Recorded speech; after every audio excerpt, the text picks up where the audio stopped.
Oi! Hoje é a resenha do conto Senhor e Servo, escrito por Lev Tolstói, aqui da coletânea Clássicos do Conto Russo e dentro do nosso projeto Contos do Meio-Dia, edição 2020. Foi na década de 1870, no dia seguinte a São Nicolau de inverno. Havia festa na paróquia da aldeia e o negociante da segunda guilda, Vasily Andreevich Brekhnov, não podia se ausentar. Tinha de estar na igreja, da qual era curador, e, em casa, devia receber e recepcionar parentes e conhecidos. Mas eis que os últimos visitantes partiram e Vasily Andreevich começou imediatamente a se preparar para viajar à propriedade vizinha, em visita ao dono, a fim de ultimar a compra de um bosque há muito já conversada. Assim começa Senhor e Servo, escrito por Lev Tolstói, que conta a história justamente de Vasily e também de um mujik que trabalha para ele, o Nikita. Bom, a questão aqui é básica. Dá para perceber, aliás, nessa abertura de conto, né? Ele tem um grande negócio para fechar e precisa correr exatamente para levar a quantia acordada para que nenhum outro concorrente chegue antes e oferte um pouco mais. Naquelas, né? Não se pode perder um bom negócio, principalmente quando você é um homem que dedica a vida a isso. Você quer ter cada vez mais, seja animais ou então terras, quanto mais, sempre melhor. Bom, pelo menos na cabeça de algumas pessoas. Outras pessoas preferem a simplicidade da vida. Então a gente pode colocar nessa base aqui, né? De um lado o próprio Vasily e do outro lado o Nikita.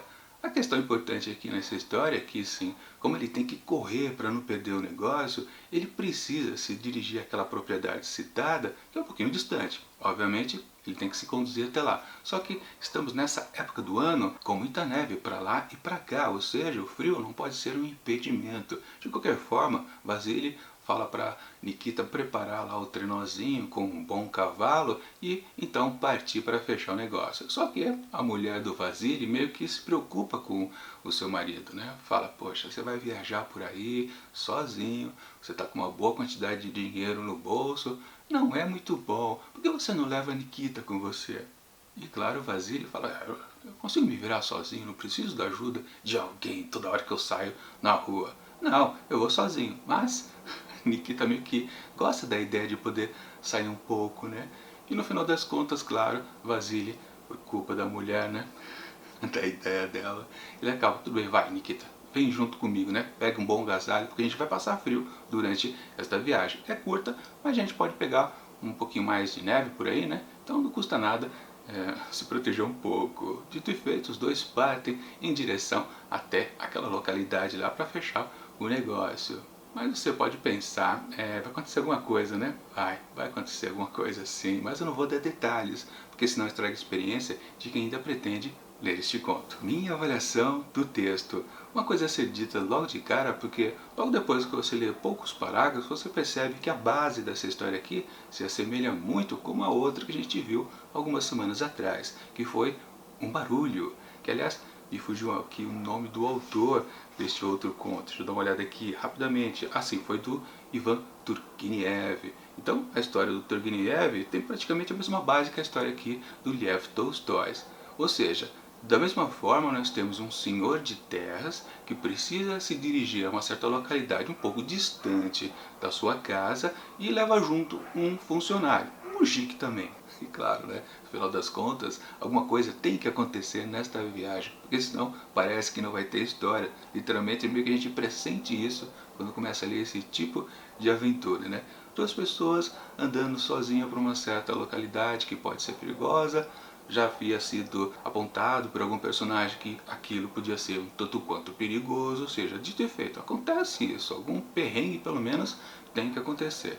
Na verdade, na outra história, acontece tanto perigos quanto perrengues de fato. E no caso aqui, como essa história vem depois, a gente também fica imaginando que as mesmas coisas irão acontecer. Bom, e diante disso acontece um pequeno problema, né? A gente sabe que a história é extensa, no caso aqui, 60 páginas, contra 20 e poucas lá da outra narrativa, ou seja, a gente tem a noção exata que vamos ser enrolados com certeza. E essa sensação é muito evidente realmente aqui no começo do conto do Tolstói. as coisas andam bem devagar. Na verdade, a viagem em si, partir para fazer o negócio, praticamente leva 20 páginas. Ou seja, a morosidade é tanta que é praticamente o tamanho da outra história. E a gente sabe, no fundo, como eu disse, que as coisas vão ser um pouquinho parecidas. Obviamente, a história ganha rumos diferentes ao longo do desenvolvimento dela, mas antes disso a gente fica realmente naquelas de comparação, que essa história aqui talvez não renda tanto quanto a outra. De fato, é uma coisa que a gente vai mudando de opinião a seguir. E na verdade a gente pode apontar que esse conto aqui do Tolstói principalmente tem essa grande qualidade. Ele vai surpreendendo a gente em termos dos acontecimentos para esses dois personagens. Sim, a história toda basicamente está em cima deles, mas também aparece alguns outros aqui e acolá, personagens secundários que são bastante importantes. Mas no fundo, basicamente a história tem uma coisa de acontecer algo e ela ir se replicando de maneira repetida. É uma sensação curiosa que você fala, ah não, vai acontecer de novo? Algo que a gente já tinha visto, mas no fundo isso deixa o texto mais interessante.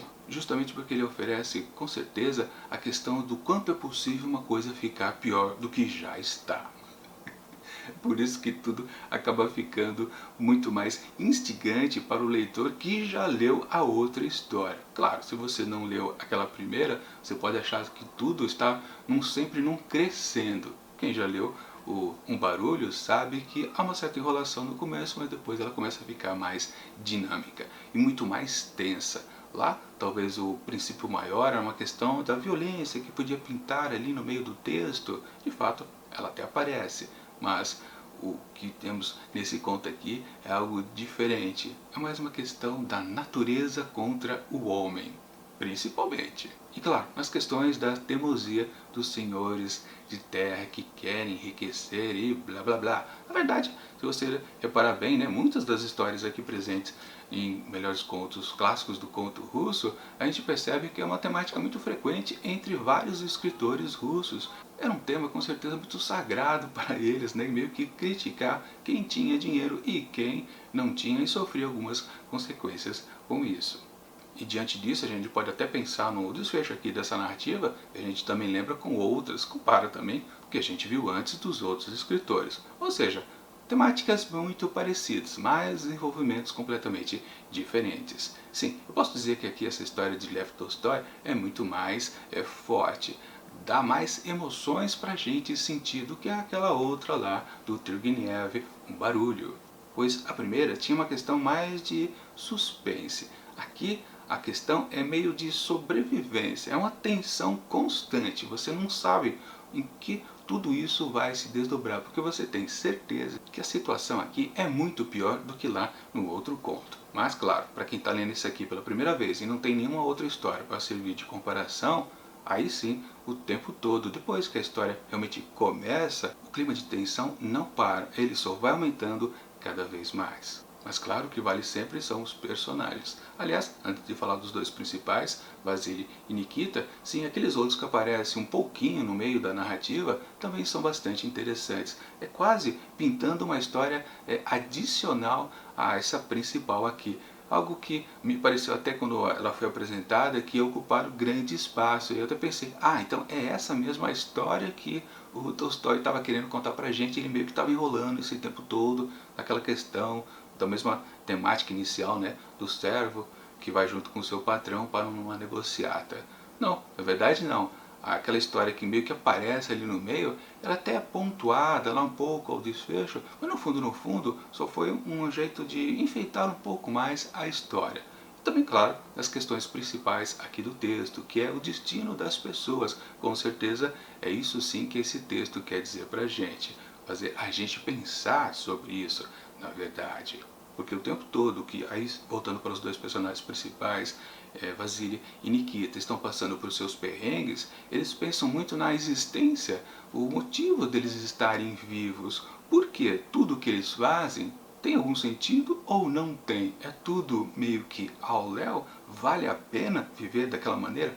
Para os dois. Na verdade, em muitos momentos, numa segunda parte aqui dos perrengues principais dos protagonistas, o narrador começa meio que deixar mais destacado, ora um personagem, ora outro. Ele não fica narrando o sentimento deles ao mesmo tempo. Literalmente, por causa de algumas questões que acontecem ali no desenvolvimento da aventura, a gente percebe de uma maneira muito mais nítida como eles estão passando por aquela extrema dificuldade. Isso é bastante interessante, como realmente as duas personas ficam bem densas. Ou seja, como os dois personagens deixam de ser estereótipos ou então clichês. Claro, embora no fundo, como a gente já viu nas outras histórias também, é umas questões básicas da literatura russa, com certeza. Essa crítica da pessoa que tem mais dinheiro, da pessoa que não tem pouco dinheiro.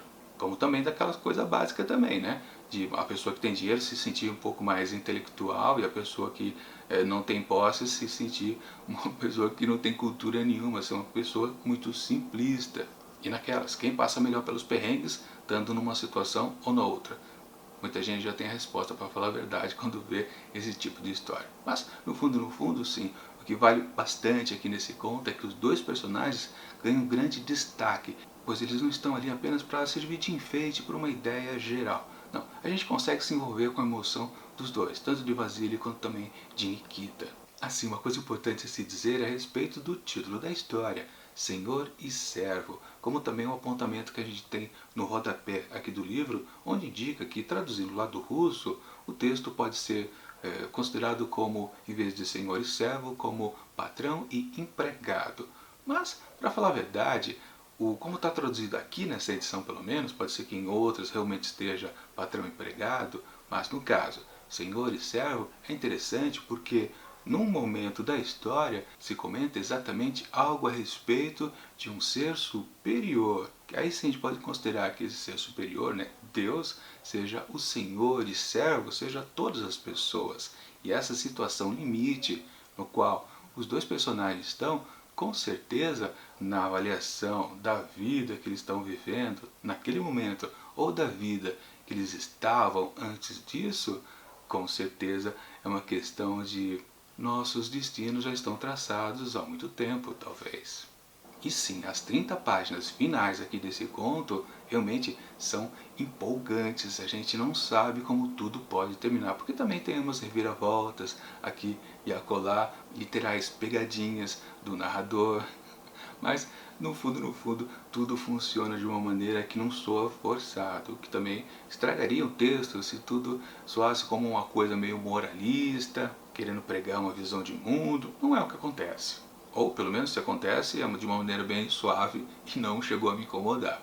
Aliás, falando em incômodo, até me lembrei agora, no começo da narrativa, enquanto estava naquela parte ainda de a história ficar muito parecida com a história anterior, do patrão que se vale de um empregado para acompanhar ele durante uma negociata, durante toda essa primeira parte da história assim, me soava a narração muito simplista, parecia até uma história infantil. Não sei se vocês conseguem entender exatamente o que eu quero dizer, mas umas histórias para o público infanto-juvenil, a narração ela não tem nenhum rococó, nenhum rebuscamento. As frases são diretas, basicamente uma descrição de ações e os diálogos puros e simples. Nada de enfeite.